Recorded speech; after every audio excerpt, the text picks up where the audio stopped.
report their cases. But as a matter of fact, those numbers are way higher. But what I'm talking about are reported cases according to the cybercrime unit of police.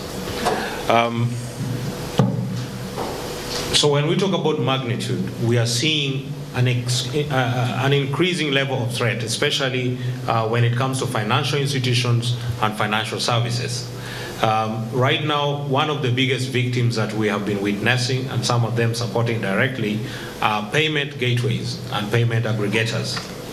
Payment gateways and aggregators are basically middlemen who receive money from you and forward to the bank for, say, a particular service, be it paying for utilities or a certain service.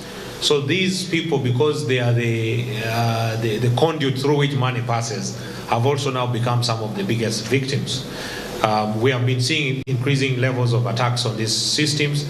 I think isolated cases we're seeing, there was one of 2.5 billion, there's one of 800 million that we witnessed. Some of them that our company directly investigated had one of 500 million, 132 million. So all of these numbers aggregated, we see way over 15 billion in these cases. What does it mean for an average Ugandan?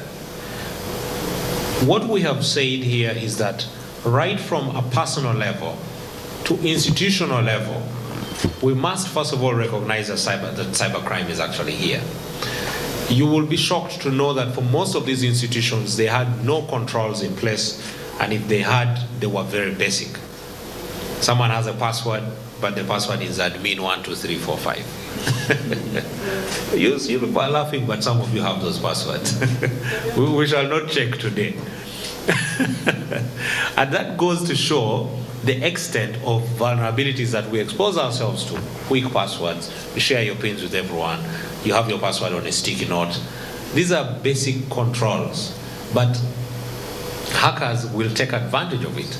You see, hackers are like anyone else. Why do you want to take the long route to exploit something when there is a shortcut? If I can dupe you into giving me your password, why don't I do that? If I can dupe you into giving me your company details that can help me to advance an attack, why don't I do that? So this is why we say that with just the right education and awareness, we reduce the risk by over 90%. This is actually according to the Institute of Risk Management. So it is not just a random number. We actually know that out of the work we are doing this month, we can significantly reduce that risk by over 90%. What does this also mean for an organization? Organizations should now realize that cyber threats are not just a problem of IT office, but it should be discussed at board level. You see, because your organization is at risk, you shouldn't delegate that problem to the head of IT. You should have these issues being discussed at the board level. You should have them being measured on those quarterly reports. We should ask ourselves, how many attacks did we deflect this month? How many of them did we have the right tools to deflect? How many of them successfully got in but maybe had no impact? You see that? So now we have to start measuring our effort, okay? We need to start asking ourselves, how much are we actually investing in ensuring that we're safe as organizations? You find that an institution goes and buys 100 computers, and then when you ask them, how much did you invest in cybersecurity? You say, our IT office spent 5 billion in IT. No, we're not saying IT, we're saying security. Did you invest in training your staff? Did you invest in the right security controls? Have you put in place policies that should guide this usage? If at national level we're talking about national frameworks such as National Information Security Framework, how about you at institutional level? Do you have those IT security policies in place? These are the things that guide our staff on being more aware of their risks. These are the things that guide our staff on knowing how to build their personal controls. And when I talk about personal controls, it's also very critical that we understand that you at a personal level, when your mobile money is being stolen, you may have contributed to it. You may have given your password to someone. You may have gone to a certain mobile money point and left certain personal details there. That is how most of us fall victims to these things. So it starts from a very personal level. And that's why the theme for this month is see yourself in cybersecurity. In cybersecurity, actually the recent one is the cyber stance. Emmanuel hinted on human resource capacity building, where we don't have enough people in the cyber world. And indeed, the market is there. The market is there. Indeed, we need to have a career in cyber security. So what are we doing in regards to that? We are trying to entice, we are trying to tell our students that please take up this career. It's a sweet career, it's a juicy career that will empower you even if you are not employed. Entrepreneurship versus employment. You don't need to be employed, you can just sit somewhere and be what we call like a white hacker.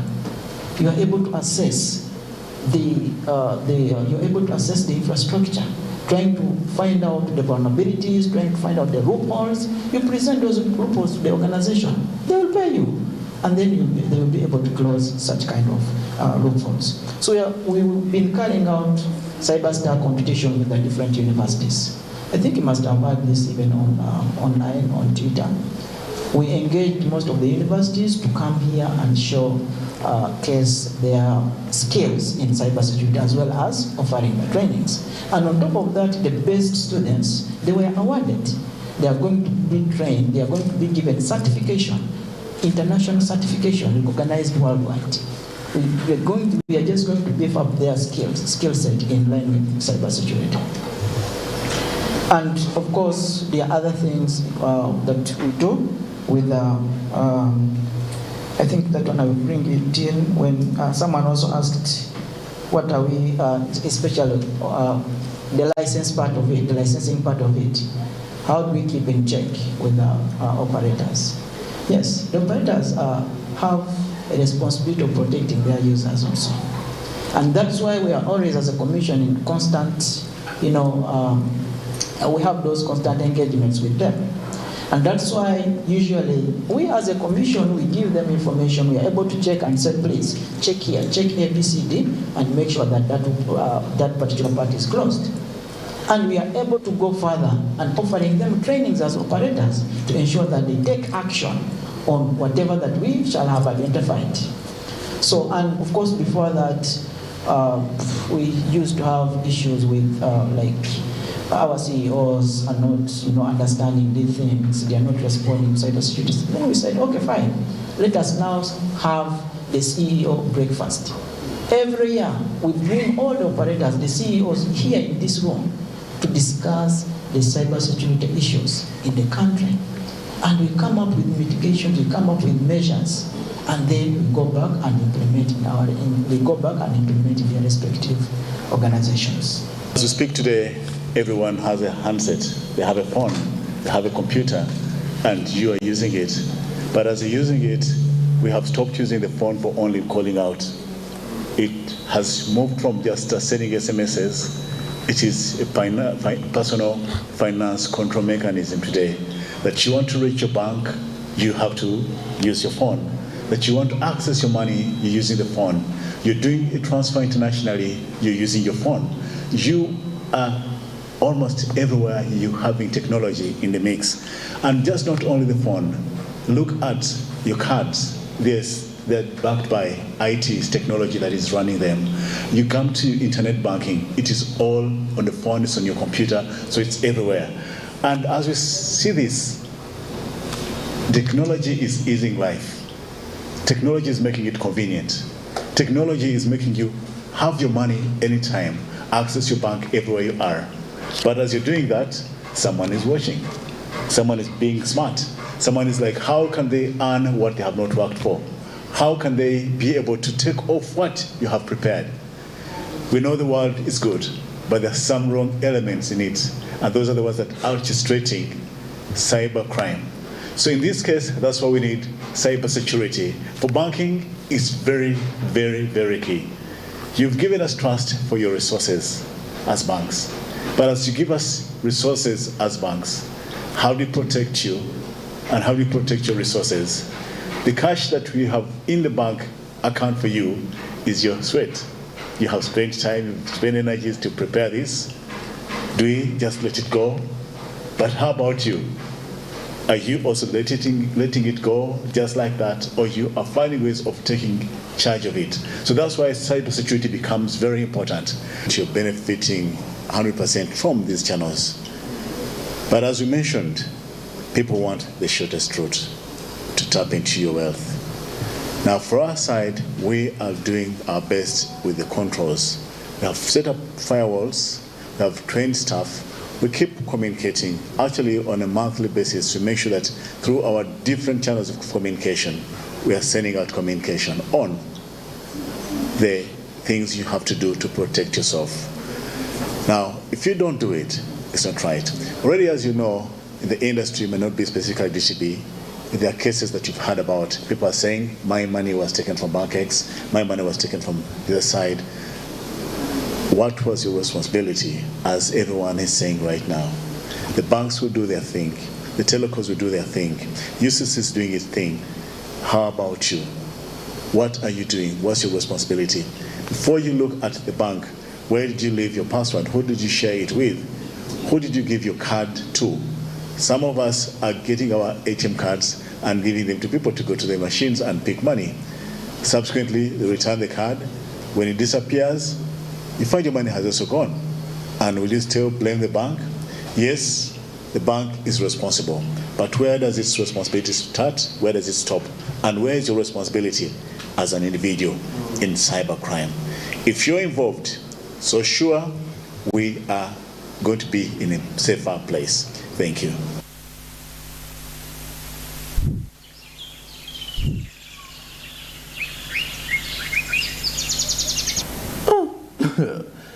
That is more from the situation to do with the SMB update in regards to cybersecurity. It's the cybersecurity month, and you will definitely wish to have more of that particular one. And he has mentioned, a gentleman in there has mentioned some huge story on the matters to do with how companies, chief executive officers have no room for at least engaging their employees into cybersecurity awareness. But since this is a cybersecurity month, these are some of the things that we clearly need to understand. How do you safeguard your business information? How do you get those passwords that will not affect your business flow? So it is something that you will definitely want to follow up more on that, because with the cyber space, there are lots of crime, more especially about people who understand how to go through passwords and people who can easily tap into your business information. And at the end of the day, you may lose out. So also getting sure that you have a digital team that can work through and protect your information and protect your business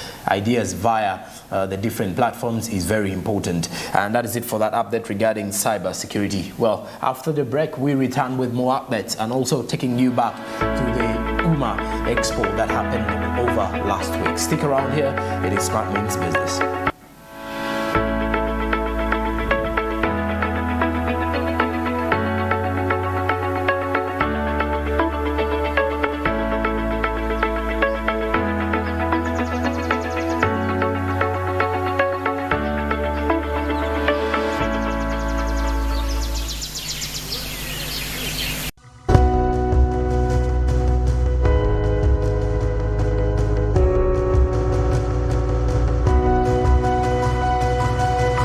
Smart 24, driving business. Shashurire simu y'ikiruto cyawe mpora mpora yitungire simu y'ikiruto cyawe irizuba aha sentenje okutangira aha 14 na data y'umwaka guna yabusha rero ushashure mpora mpora no shashurira umwaka gumwe nizishangum MTN Service Centers numbaduka ga M-Kopa.